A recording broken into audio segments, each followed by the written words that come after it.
So welcome everyone. Very happy to be here. Thank you for the Q2B team for organizing this. So why don't we just start with introducing the panels. So Bob, who are you and what do you do? Yeah, hi, my name is Bob Sorensen. I'm from a consulting firm called Hyperion Research, and I'm the HPC guy here. I'm the one that looks at quantum as a way to accelerate computational workloads that drive people in mod sim and optimization crazy. And Mandy, who are you and what do you do? I'm Mandy Birch. I'm CEO and founder of TreQ. We are a high-level manufacturing and systems engineering company, and we build and operate quantum computers that are open architecture wherever our customers need them, whether that's on-premise or in our facilities. And Sebastian, aka Michael, who are you and what do you do? Hi everyone, my name is Michael Brett. I am a stand-in for Sebastian Hassinger, who couldn't make it this morning. And not only that, I've got my voice is going, so not only am I not Sebastian, but my voice is a little croaky. But I lead our business development team for quantum at Amazon Web Services. And Dominik? Yeah, my name is Dominik Ulmer. I'm from ParTec. We are an HPC company who entered now the quantum space. We're interested in quantum HPC integration and system integration from components on the quantum side. And I'm Yuval Boger. I'm Chief Commercial Officer of QuEra. We sell neutral atom quantum computers, including one to AIST that just presented. And Bob, maybe I can ask you a little bit provocative question. Why do people need on-premises computers? The reason you need an on-premise computer is because you have to get familiar with it. You have to get down and dirty with it. You want to stress it, you want to test it, and that's the programmer, the engineering perspective. There are the high-level reasons. You want to protect your data. You want to ensure confidentiality. You want to make sure you have 24/7 access to it. And also, increasingly from a perspective of integrated quantum classical algorithms, you don't want to have time of flight delays over the internet. If you've got, you could have an algorithm that its ultimate time to solution may be limited most pathologically by how much time it takes to go back and forth to a cloud-based quantum. So there's a lot of really good reasons why I think that we're going to see cloud offers some wonderful opportunities, the biggest one being low barrier to entry, and the second big one being low cost of switching vendors, so you can really play the field. But I think once you start to move away from exploration into production level compute capability, you want to have that machine in-house so you control its destiny, because now it's part of your return on investment calculation. It's not just an experiment. And Michael, so if all these computers go on premises, do you still have a business? I mean, do people still need cloud? You know, the cloud business is doing okay, so I think we'll be all right. But Bob can give us the exact numbers, but most on-prem supercomputing centers also use cloud for a lot of burst workloads, for differentiated compute, a whole range of things. For quantum, cloud offers a really interesting hybrid proposition, which is if you place an order for a QuEra quantum computer today, it might be 12, 18 months before it's delivered. Well, what do you do in the meantime with your workforce? You can access QuEra quantum computers through the cloud, through Bracket, develop algorithms, test things out, get ready for when it's delivered on that day. And then you've also got failover capacity, in case the system goes down for whatever reason, accessing those computers through the cloud again, and differentiated compute, as Bob mentioned before, having a range of different options through there. So we really think that it's wonderful that the supercomputing centers are buying on-prem, but most of them will operate in a hybrid on-prem cloud environment.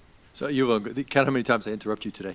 Let me just say that we're of the mind that a progressive modern HPC center no longer makes the decision of on-prem or cloud. They have to be on-prem and cloud. And the simplest way to summarize that is if you are performance-driven, you're on-prem. If you're resource-driven, you're in the cloud.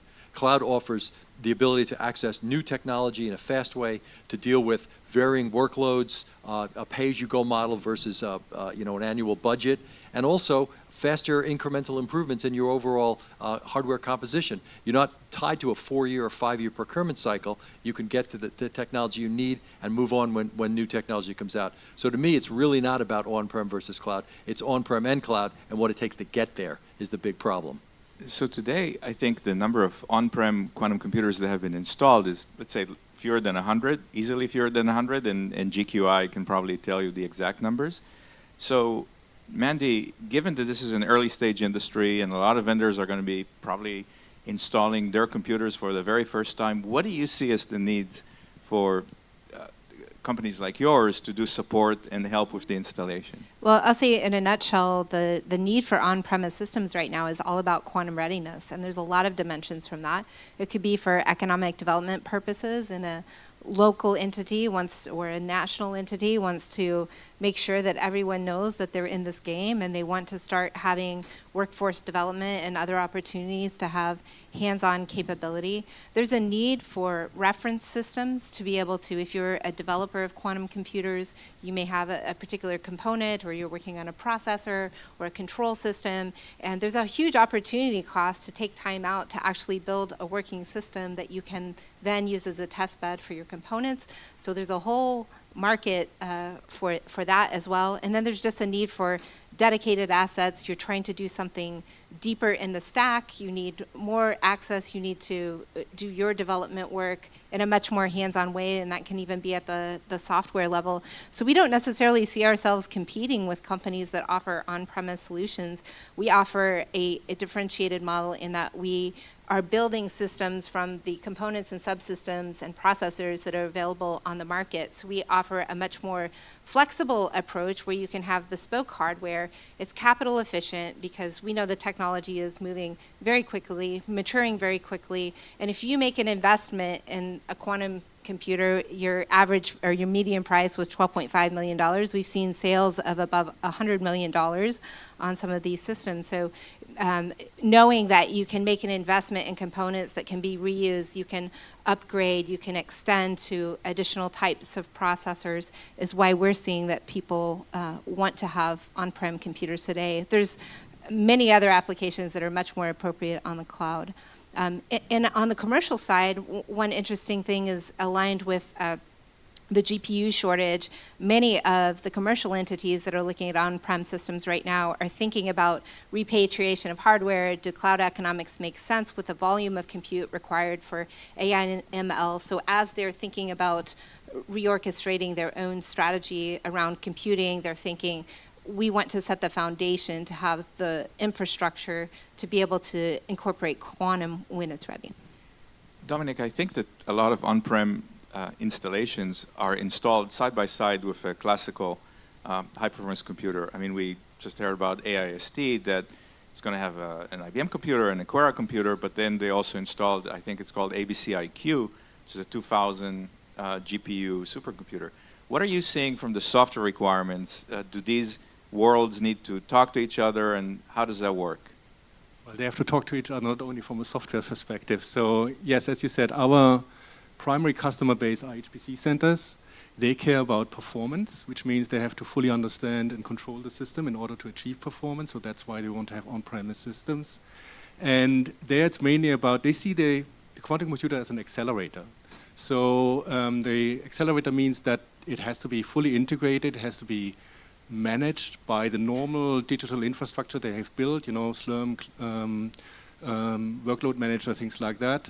They have to be able to allocate compute time on these systems, and they have to enable these hybrid workflows as they've been presented, for example, by the talk of IBM. I think it was Mario Motta who showed earlier in this conference that you can really kind of achieve, they showed a path towards a quantum advantage using these hybrid computing models for quantum chemistry simulations. So that's what we have to support, all these elements.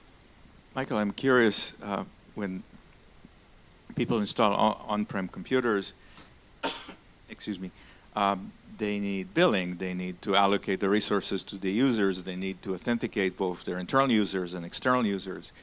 And it sounds like a deja vu because these are all things that are happening on the public or private cloud. Do you see an opportunity to sort of provide one system for both? Yeah, there's a huge opportunity for partnership with the high-performance computing centers that are buying on-prem because, you know, how do we help them do the undifferentiated heavy lifting of serving their customers? So an example recently is with the Pawsey Supercomputing Center in Perth, Australia. You know, they've been buying quantum computing hardware. AWS has worked with them to build a front end to that, to provide, you know, billing, user management, project management, storage, all of that sort of other stuff that needs to be around it. So they can concentrate on the specialty operation of the HPC and the quantum systems, and then AWS provides that front-end portal to them, with the added benefit of potentially one day making that compute available through Bracket to the rest of our customers as well. So, there's an opportunity for any excess capacity that might be on that on-prem system to kind of resell that through the cloud. Oversimplifying, Bob, HPC systems have racks of electronics, maybe a little bit of fluid for cooling. When you look at quantum systems, they've got gas, they've got optics, they've got optical tables, they've got all these crazy things. How are the people who are maintaining classical HPC systems look at that? Do they want the vendors to come in? Do they want to learn how to replace a laser? How are they thinking about it from a maintenance perspective? And then maybe, Mandy, you can answer the same question. What I would argue, first of all, the HPC guys are dealing with the fact that large data centers right now are megawatt kinds of installations. And there's a huge hue and cry right now in the sector because suddenly air-cooled just doesn't do it anymore. And so liquid cooling is the way to go, total immersion cooling. If you've yet to see an entire rack dipped in a liquid and operating, it's kind of ooey the first couple of times you see it. Then you have to deal with power. You have to bring in megawatts of power. Now you're talking about dealing with utility companies and installing separate substations.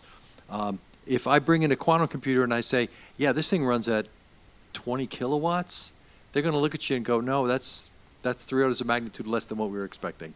So right up front, you're getting a certain advantage just from the environmental requirements of a quantum system, just from those simple things. Now, what every HPC center wants is a black box that works, and they want to be able to move parts in and out and make life easy. If you've ever seen NVIDIA ships boards that they put into data centers, and there's like these tabs, and they're green, and they just say, don't touch anything but the green tabs. So you walk up, the light's red, grab the 2 green tabs, you put in 2 new green tabs, and you're done. So they're looking for maintenance. They're looking for low mean time between failure, and they're looking for something that doesn't require significant amount of maintenance. They know that in the early days they're going to have to deal with some of the vagaries of cooling systems and some of the other things, and perhaps not the same level of reliability, but they're going to expect production level compute capability from their quantum system that matches the overall statistics of their overall data center.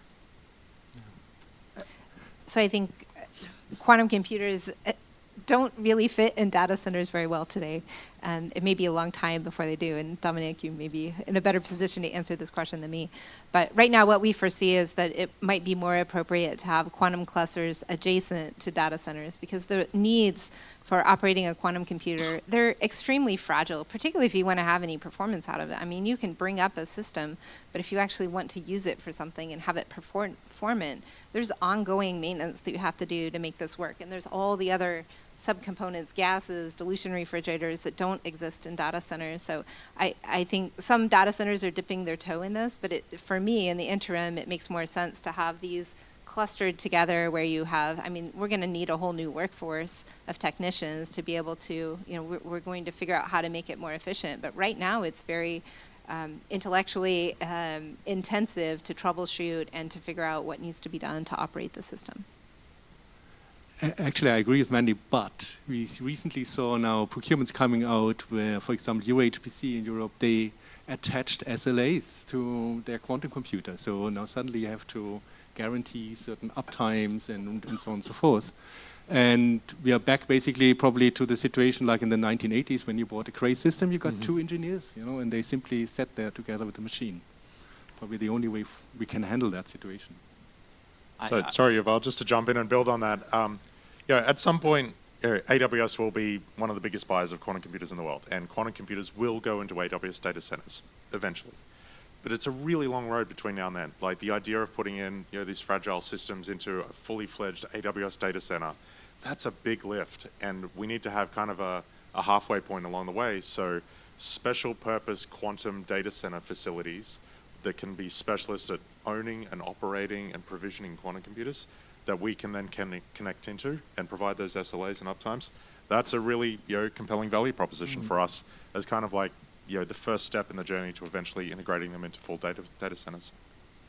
And I can speak from experience. I mean, we have, when we deployed on Amazon Bracket, you smartly chose that the computer will be at QuEra, but we had to pass through a Via Dolorosa of tests for to meet your SLA, the security SLA, the uptime SLA. I mean, I think we're doing well, but oh my God, I didn't have any gray hairs at that time. I wanted to ask you, Bob, about upgrades. I think that many classical HPC centers, when they buy a supercomputer, they're assuming maybe 5 years of useful life, maybe 7 years. Now, if you go back 5 years in quantum, you probably had 1.5 qubits, right? So, so if we extrapolate 5 years into the future, today's quantum computers are going to be probably completely useless. How are HPC centers thinking about this upgrade? And maybe we can go from far from you all the way to Dominik here. Your question contained the answer to some great extent. You know, there's nothing more useless than a 4-year-old quantum computer 4 years from today, because the trajectory is so different. And you know, the HPC world was used to performance doubling every 13 or 14 months. So they had a 4-year cycle for procurement. That was about the point where it was cheaper to buy a new machine than keep your old machine up and running. So they're used to technology refreshers that are pretty aggressive. Because of the slowdown in performance gains and increased price in classical systems, we started to see machines average ages creeping up to 5, 6, and 7 years in some cases. So the point here is that because of the trajectory of quantum and the fact that there are realistic performance gains rolling out much quicker cadence than what we see in the HPC world, I don't think people are going to plop down a significant amount of money to buy a machine that they expect to keep for 4 or 5 years. And there's going to have to be some more interesting ways for refreshes and incremental upgrades, whether it be new components going in or additional QPUs being connected. The machine has to change on a much greater cadence than what the classical world is used to right now. And in quantum, if you want to double performance, you just add a qubit, right? So that's easy, right? And you don't really add too much more power cooling requirements to the system. It's a Go ahead, Michael. Just to put some specific Mandy numbers on Bob's point there, you know, we've been operating Bracket in the cloud now for just over 4 years. Rigetti and IonQ will launch hardware partners on Bracket. We've upgraded the Rigetti system 5 times in 4 years, and the IonQ system 3 times in 4 years. And QuEra not too far away as well for the next one on that. So, you know, that cadence, you know, it's multiple times a year that we can, you know, run upgrades in the cloud. You know, HPC centers got to think about, you know, how they're going to operate with that. Well, I ran at an HPC center once, you know, so that was maybe 15 years ago. At that time, we still had a good innovation cycle going on in classical computing, which is not the case anymore, and that's why I have these long, let's say, lifetimes of systems that we never saw before. But at that time, we really tried to have a kicker on the machine every at least 18 months, at least, you know. And sometimes it was just changing a component, but then if it wasn't possible, you just bake it into the procurement contract, and then it's a forklift upgrade, you know. It just changed the machine, and it looked like an upgrade. But users were expecting that, and we'll probably have to do the same here in quantum. You make up a really good point. I haven't heard of that phrase in a long time. They used to call them midlife kickers. But the point was the machine was designed to be upgraded relatively straightforward. You would get extra space in the racks or other things that made the upgrade more trivial. And maybe that would be a design consideration for going forward for on-prem QC suppliers. Think about how a machine could be incrementally upgraded based on its current technology infrastructure. And Mandy, how are you thinking about upgrades? Well, I mean, this is one of the pain points we recognized when we were starting TreQ and are hoping to address because the technology is maturing so rapidly. That's why we're taking an open architecture approach. So you can invest, your dilution refrigerator can be reused. You can extend your control system. I think there's some interesting work to be done to think about how far down into the stack you could have common elements that could be reused across different processor types. So really trying to do some master planning and blueprinting to be capital efficient, knowing that there's a need for a lot of agility is how we're approaching that problem. As a neutral atom vendor, this is the point where I ask, what is a dilution refrigerator? But putting aside, it's the chandelier, right? It's okay. Very good. It's like the fridge, right? My fridge doesn't really work. Yeah. I want to ask about applications because the hardware is great, but it's just a statue or a stop in the visitor tour if there's no useful applications running on it. Maybe we start with you, Dominik, and work our way down. How are users thinking about developing applications, integrating existing systems, and making those available to their users? I think this is currently really rather, it's a very early stage. So HPC centers, vendors, and domain scientists basically work together how to do this exactly. There are various approaches to this, but the ultimate expectation is that they take their existing simulation code, which probably has a 10-year history or something like that, if it's a large scientific community, and they can kind of identify hotspots which they can offload. It's kind of an offload model to the quantum computer, and therefore get the acceleration. I think that's the expectation on the domain scientist side. So we sort of joke the number one use case today for quantum computing is to research quantum computers. That's the use case, is to use these machines to learn about what we need to do next. But there's a reason why my boss is the head of high performance computing at AWS. We think about quantum computing as part of that overall advanced compute portfolio with CPUs, GPUs, other accelerators, quantum computers, all part of that HPC fabric. And we're working with those big computationally complex workloads that our big customers use at AWS to try to figure out, well, where does quantum computing fit in that overall portfolio of compute? How do we get an accelerated outcome combining all those systems together to give that application advantage? It's going to be a long road, but that's why we invest on the long term. I think in the long run, people developing applications don't want to have to care about their qubits and the underpinning technology, but the reality is today, to be able to build useful applications, you have to deeply understand the specific stack that you're working with. And I think we may find that specific types of processors and specific setups may be more appropriate for solving different types of problems. So one of the things that we see today is that people are just working on the quantum readiness problem for developing applications. And in many cases, you have to have a really good appreciation of the underpinning hardware. So that's where we're seeing the need for some of the hands-on on-prem capability right now. So I don't know if there's anybody from DOE here, but I will say that their last three large $600 million procurements, they did three of them, were dinosaurs from an architectural perspective. They were homogeneous architectures. You got 2 CPUs, you got four GPUs, you got a fixed memory, and every processor, every node, every board was the exact same, which meant you had a Procrustean-like system. Your application had to fit your architecture. And if you didn't fit the architecture, you ran into problems.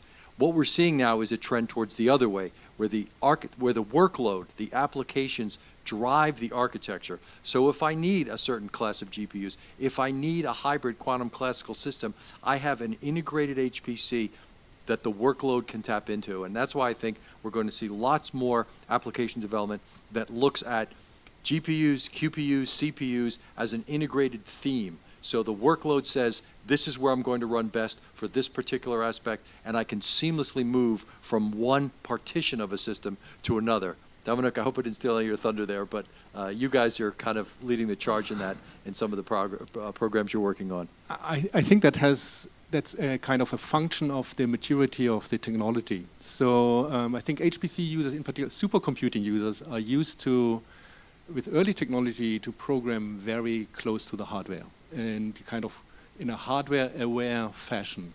And if you look at the CUDA code, basically, it's very hardware-aware, and it's dominating what people are doing. So I think the abstraction doesn't have to be there for these type of users. It's probably different once quantum computing goes more in a kind of business computing area. But then you need, let's say, you're not short of resource anymore. So you have enough to have that abstraction. But as long as we're HPC, I don't care too much about the hardware awareness of that is required. Yeah. Now, Bob, I think you're about, what, 23, something like that. So but you've seen... My genes are 23. But I've seen you have a drink, so I know you're more than 21, right? But what can users learn from the way GPUs got integrated into data centers now that they're facing this new type of processor? And maybe after that, Michael can answer both your age if you want, but also the same question. There's an issue that, when the only tool you have is a hammer, everything looks like a nail. And that's what happened with GPUs in the science and engineering world. All of a sudden, if your code wasn't GPU friendly, or you weren't willing to go through what a lot of people said was some significant pain and suffering to port your code to make it GPU friendly, you didn't get time on a machine. As I said, Oak Ridge, $6 million box, $600 million box, 98% of their cycles come from GPUs. So if you've got a CPU-only code, you're getting way in the back of the queue. So the point of all this, what it really boils down to is there's pain and suffering if you have any kind of legacy code to convert to a new technology. And you can't underestimate the fact that people get very nervous if they have legacy code that's been validated and verified and they know it works, and you say, I want you to switch hardware platforms, and by the way, your numbers may be different. I'm not saying they're better or they're worse, but they may be different. So I think the quantum community can learn from the GPU community where take-up in GPUs was pretty slow in science and engineering and pretty painful. Department of Energy spent billions of dollars coming up with capabilities to help their end users within the Department of Energy community port codes to GPUs. A lot of times it wasn't easy. A lot of times it wasn't successful. So don't just assume, and this is the great get out of jail free card for every new technology comes along. Let the compiler writers deal with it. Let the optimizing compiler will take care of it. It's not non-trivial case. We need to be sensitive to the fact that things won't port instantly, and we saw that in GPUs, and to some extent we may see that in quantum as well. It's a non-trivial task. Michael?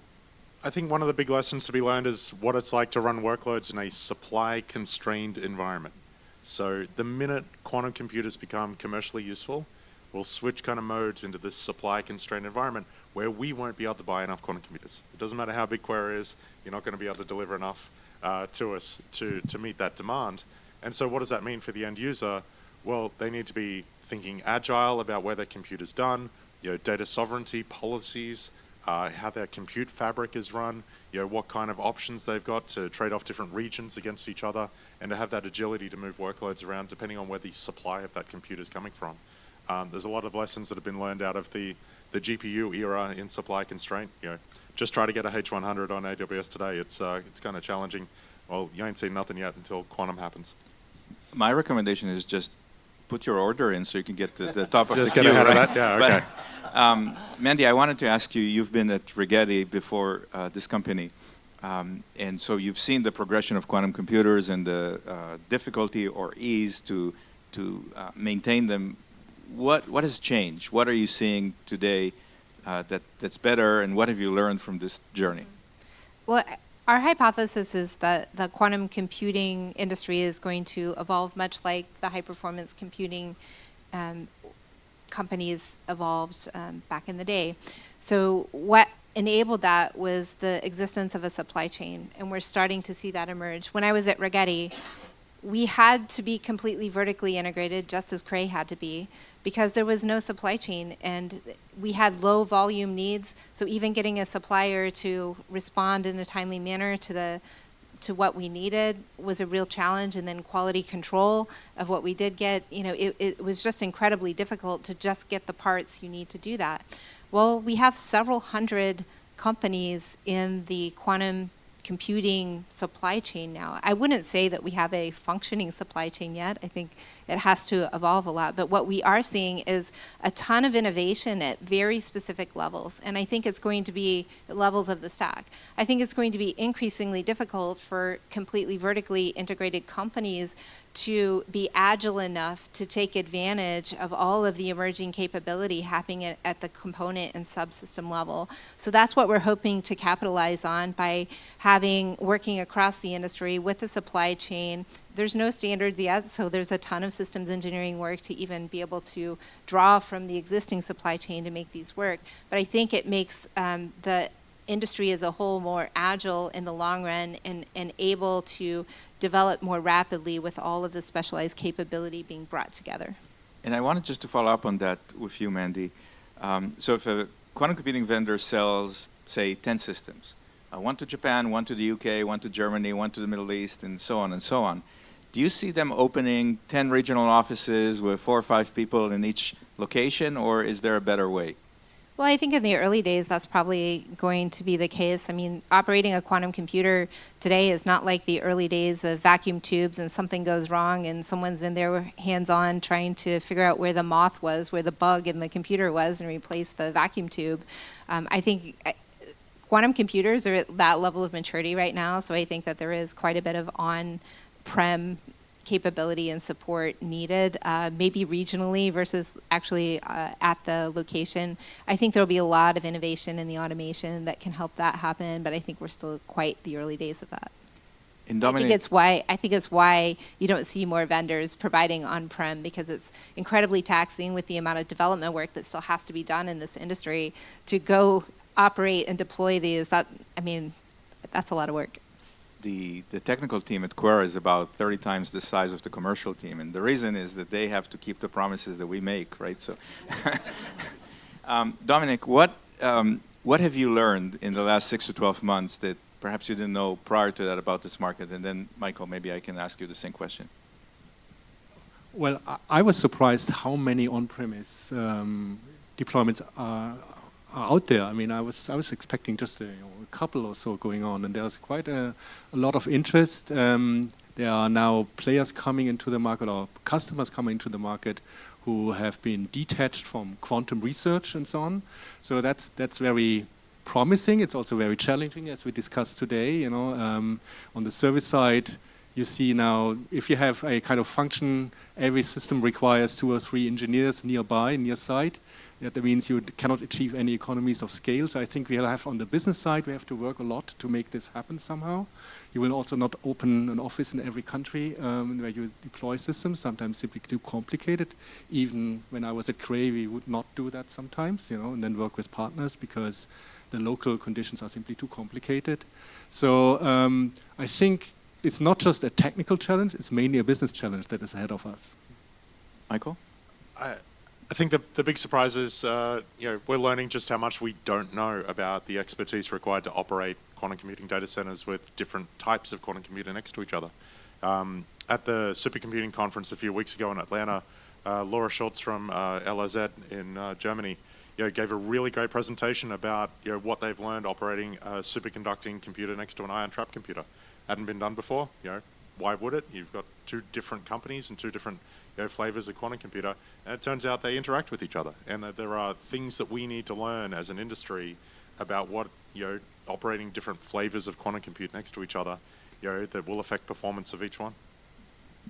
Scott Aronson gave a keynote presentation earlier this morning, and he said that he feels really good about the state of quantum, and that's because he had low expectations.